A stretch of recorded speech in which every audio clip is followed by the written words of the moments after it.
Hey guys, it's JohnyTechReview. Today I have a review for you of this Potensic JJRC H8D quadcopter. So this is a pretty nice quadcopter that is FPV and it comes in a little box like this. So this is a nice aluminum box, and as you can see the case is pretty nice. It's a big case. I'm gonna go ahead and show you guys what comes inside. So as you can see here, this is a pretty well made case, and inside you have a nice foam to keep everything in place. So this is everything you see here except the user manual, which I took out already. So I've been using this unit for probably about 2 weeks now. So far I'm pretty happy with it. I want to show you guys some of the stuff that come in here. So first you get a quadcopter itself.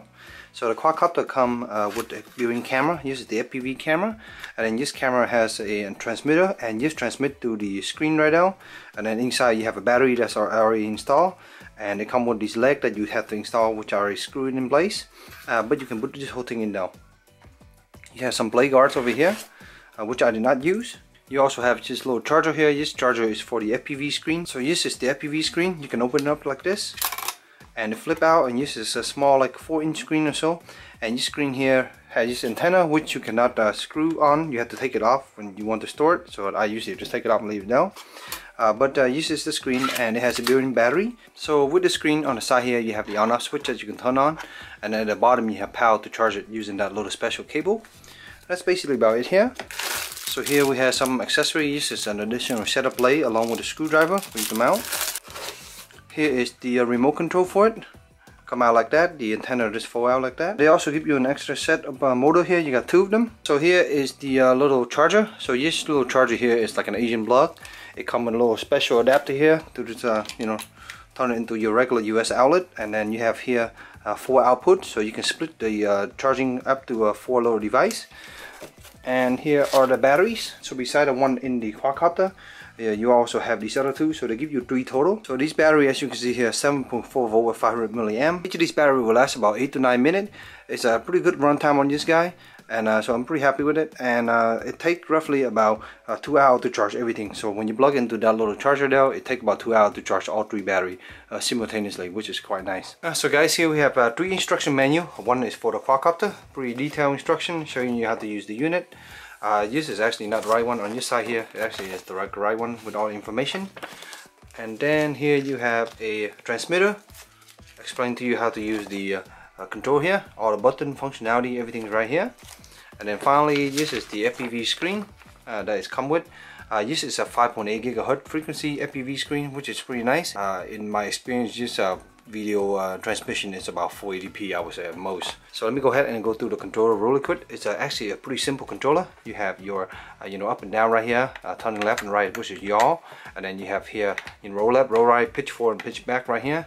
You have trimming functionality here, and then at the bottom here you have the button for video to take videos. So when you press video recording here, it will record into a built-in SD card. There's an SD card that you can install right here. And it's pretty cool because you can have FPV, and a lot of time FPV, the signal will go in and out, and then with the quad you can still record and still have a pretty good quality out of it, which is good. You have the function switch here, and then over here you have the photography, which let you take pictures, and then here is the return. You're kind of headless mode. There's also this little knob here, you can press on it, and when you press this knob, it let you change the sensitivity of the input. So if you turn this down, it goes from 0 to 100. The lower amount, it's less responsive, and at the high amount is faster. So that's basically your speed. So up top you also have 2 buttons. This is to control the light, and then on this side here is the 360 flip. Press this button, use one of these sticks here, and it does the flip. Here you also have a little slot here, and that's where you can install your FPV screen. I'm gonna go ahead and put it in here to show you guys. It just go in here, and there's not much adjustment. It just kind of fall back here. It's spring loaded, but it's kind of terrible, so it just kind of fall back like that. And then you can just open your screen, and then the 2 sides just come out just like that. At the bottom of this quad, there's a on-off switch, which is quite nice. The battery compartment is pretty spacious, but it's annoying because the camera will always fall off. The camera itself is actually adjustable. You can adjust FPV, or you can go aerial footage right now. And then we're gonna go ahead and power it on just like this. And then I think this battery is actually dead. I've been using it for a while now. Let me go ahead and turn on the screen. We can still show you guys the screen here. If you start recording here, this little red spot will come up, but there's the battery meter. So I fully charged this, and I use it for about 3 runs along with playing around with it. And you still see there's 2 battery bar left. So I think this is good probably for about a dozen runs before it runs out of battery. But anyway, the live footage is pretty live footage, as you can see right here. The camera is actually pretty fast, so just kind of give you an idea right now how fast the video footage and delay is. Of course, you're right next to each other, so it's much better. I found in my experience that actually turning the antenna sideways like this actually help a lot with the reception. But for me, this screen is pretty smooth, but that's only good for about 30 or 40 feet. Once you go past 50 feet, it's starting to get kind of stutter, at least around my area anyway. So I was kind of disappointed with that. Usually with a 5.8 GHz, I get pretty smooth reception, but when this guy, once I go out of, like, you know, 50 feet, sometimes at 100 feet you still get reception, but it's kind of hazy and not very clear.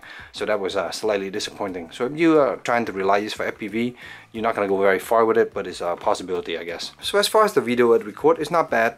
The video is actually 720p, so it record to use memory card here. They give you a 4 GB, which is good for a decent amount of videos. You can see the footage from my video, but the 720p footage is alright. In a good lighting condition, you will get some pretty good footage, but the colors kind of, you know, blend out, and it's not really that great quality. So as far as the quadcopter itself, it's a pretty fun quadcopter to fly.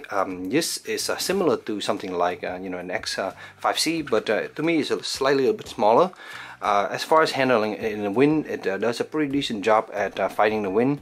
You know, more than 10 miles per hour is not going to do too well on it, but you can still do trimming and you know, get it to control it.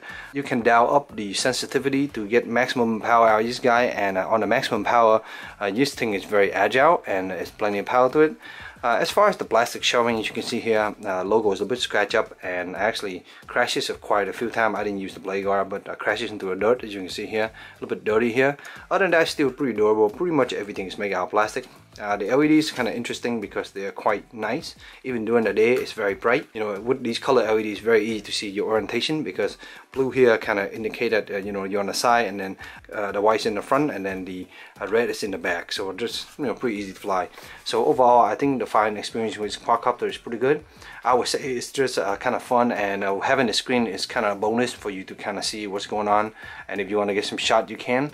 But other than that, is you know, as far as relying on it as an MPV setup, I think the transmitter here is a little bit weak, so the reception is not very good. Perhaps you can mod this and install a better antenna, but right now with this setup here, you're not going to get very far with it.